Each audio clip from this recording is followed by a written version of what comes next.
For the first time ever, the biggest fighting game tournament in the world featured Rivals of Aether 2 on the big stage, and it was a melting pot of fighting game professionals. Let me explain. The winner's side of top 8 featured 4 players each known for their prowess in different platform fighters. Cake Assault, the GOAT of Rivals 1, Sandstorm, the GOAT of Brawlhalla, Plup, one of the greatest melee players ever, and Spargo, the best Smash Ultimate player in the world in 2024. Now, you may think that this kind of crossover in games is common in platform fighters, but it's really not. These games are often so mechanically different that a godlike player in one can be complete dog shit in another. And I can tell you this because I regularly commentate Melee and Rivals and Brawlhalla, and those are all really fucking different games. But that's exactly what makes this top 8 so insane to me. For one summer night at the Mandalay Bay, EVO brought folks from vastly different fighting game backgrounds together, and they're all ridiculously good at this game. Also, real quick, speaking of commentators, can I give a shout out to my homies Wisely and Flambeau real quick? Those two absolutely held it down as the only casters for Rivals on the entire weekend, which is a marathon. I've casted a good amount of Rivals with Wisely and Brawlhalla with Flambeau, and it's great to see them get a shot on the big stage, so huge props. Anyway, the very first matches of top 8 showed us that Rivals was here to play.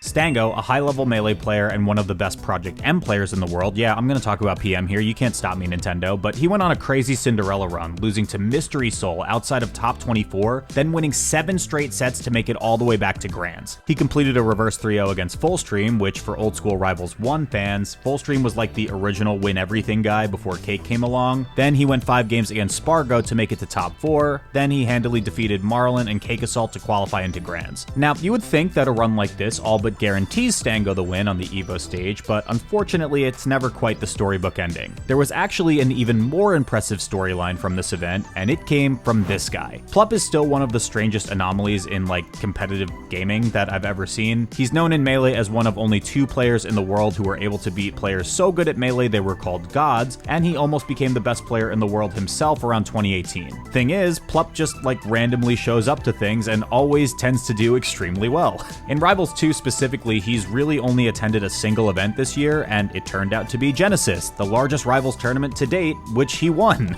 He is a true gamer to his core, and at EVO, Plup completely tore through the bracket, only dropping a single game to Stango in Grand Finals before decidedly taking the tournament. So yeah, I guess this short is now property of the Plup Club.